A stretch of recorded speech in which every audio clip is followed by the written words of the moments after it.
Mother Nature's lesson for this week is all about how to love self, a really important thing for us to be able to do. So let's begin. Now, you know that nature is the most amazing example of loving self.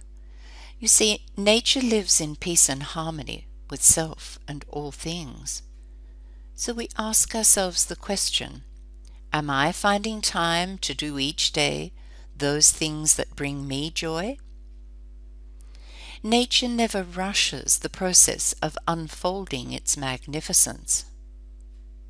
Am I being grateful for who I am right in this moment?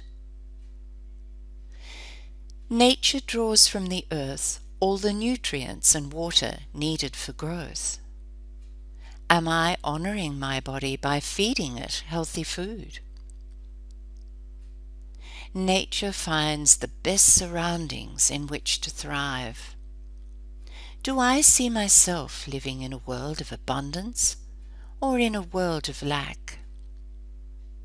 Nature never gives time to resenting or judging others and therefore losing vital energy that is needed for growth. Am I feeding my soul each and every day so I can grow in loving self?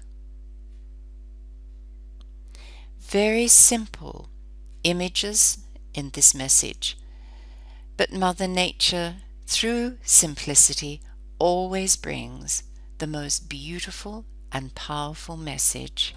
Thank you to all in nature.